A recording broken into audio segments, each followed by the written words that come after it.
உங்கள் அனைவரையும் வரவேற்கிறேன். இங்கே கூற இருப்பது ஒரு கிராமத்து பழமொழி.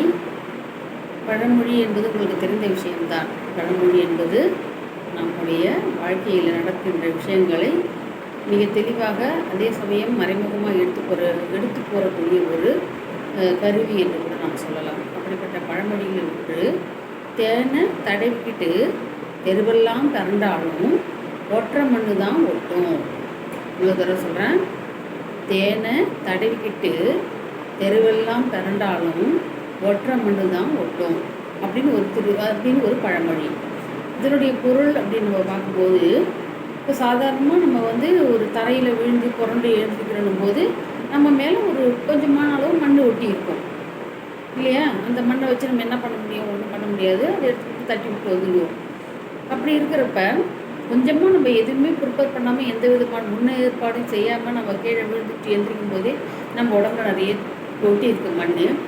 நம்ம இன்னும் சில பேர் என்ன பண்ணுறாங்கன்னா, இன்னும் நிறைய மண் நம்ம மேலே ஒட்டணும், அதை எடுத்து நம்ம வேறு எதுக்காக உபயோகப்படுத்தலாம் அப்படின்னு நினச்சிக்கிட்டு மேலே தேனை தடவிப்பாங்க. சாதாரணமாக இருக்கிறத விடவும் தேனை நம்ம உடம்புல தடவிட்டோம்னா நம்ம மேலே நல்ல வழவழப்பு தன்மை இருக்கும்.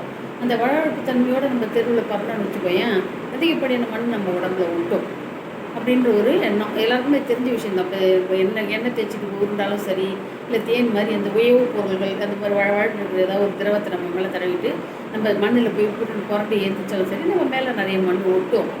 அது உண்மை தான். அது எப்படி சொல்கிறாங்கன்னா, இப்படி ஒட்டுற மண் கூட என்ன ஆகும்னா, நீங்கள் நிறைய மண் ஒட்டும், அதை கொண்டு நம்ம வேறு ஏதாவது நல்லா செய்யலாம் அப்படின்னு சொல்லிட்டு விழுந்து புரண்டு ஏற்றிச்சாலும் நம்ம உடம்புக்கு எவ்வளோ மண் ஒட்டுமோ அதுதான் ஒட்டும்.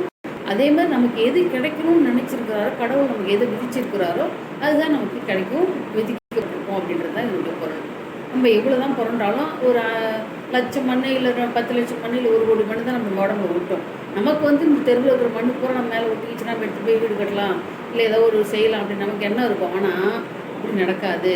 நீ என்ன தான் எண்ணெய் தடவிட்டு பிறண்டாலும் கூட உனக்கு என்ன கிடைக்கணும்னு விதிக்கப்பட்டிருக்கோ, உனக்கு என்ன கிடைக்கணும்னு கடவுளால் நிர்ணயிக்கப்பட்டிருக்கிறதோ அது மட்டும்தான் உனக்கு கிடைக்கும். ஒழிஞ்சி உன் பேராசைக்கு உன் ஆசைக்கெல்லாம் ஈடு கொடுக்குற மாதிரி எதுவும் நடக்காது. அதனால் அதுக்கு எந்த விதமான கருவி நீ பயன்படுத்தினாலும் அதனால் உபயோகப்படாது.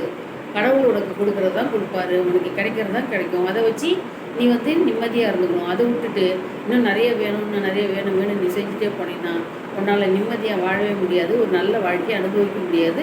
வாழ்க்கையில் எதுவுமே ஒரு திருப்தியே வராமல் போயிடும். அதுதான் இதனுடைய பொருள். தேனை தடவிக்கிட்டு தெருவெல்லாம் பிறண்டாலும் ஒற்றை மண்ணு தான் ஒட்டும். நமக்கு என்ன கிடைக்கணும்னு இருக்குதோ அது யாராலையும் தடுக்க முடியாது. நமக்கு என்ன கிடைக்காதுன்னு நினைக்கிறோமோ அது யாராலையும் கொடுக்கவும் முடியாது. அதனால் நமக்குன்னு விதிக்கப்பட்டது நமக்கு கிடைக்கும். தேனை தடைக்கிறதாலேயோ தடாமல் இருக்கிறதாலேயோ, தேனை தடவை இருந்தாலும் உனக்கு கிடைக்கின்ற மண் கண்டிப்பாக உடம்புல ஒட்ட வைப்பார் கடவுள். அதுக்கும் ஒரு சுத்தரவு பண்ணுவார். அதனால் எதுவாக எப்படி பண்ணாலுமே, எந்த முறையில் நீ ட்ரை பண்ணாலுமே உனக்கு என்ன கிடைக்கணும்னு நினைக்கிறியோ அதை கண்டிப்பாக கடவுள் கொடுப்பாருன்றதில் நீங்கள் எந்த விதமான மாற்றப்படுறது கிடையாது. அதை எடுத்து மற்றவங்களுக்கு கிடைக்கிற பங்கு சேர்த்து நம்ம எடுத்துக்கணும் அப்படின்னு நினச்சி ஆசைப்பட்டு அதுக்காக நம்ம பிரயத்தனப்பட்டால் நம்மக்கிட்ட இருக்கிறதும் போயிடும், ஒழிஞ்சி அதுவும் சேர்த்து நமக்கு வரணுன்றது நினைக்கக்கூடாது. அந்த பேராசை இருக்காமல் இருக்கணும். கிடைக்கிறத வச்சு இந்த சந்தோஷத்தை நம்ம வெளிப்படுத்தி மற்றவங்களையும் சந்தோஷமாக வச்சுக்கணும். அதுதான் நம்முடைய குழந்தைகளுக்கும், நம்முடைய சந்ததிக்கும், நம்முடைய சமூகத்துக்கும், நம்முடைய மக்களுக்கும் நம்ம அந்த கருத்தை தான் வலியுறுத்தி சொல்லணும். அதை விடுத்து இப்படி பண்ணால் நிறைய வரும், அப்படி பண்ணால் நிறைய வரும், அது பண்ணிக்கலாம், இது பண்ணலாம் சொல்லிட்டு நம்ம மனக்கோட்டை கட்டிட்டு இருக்கக்கூடாது.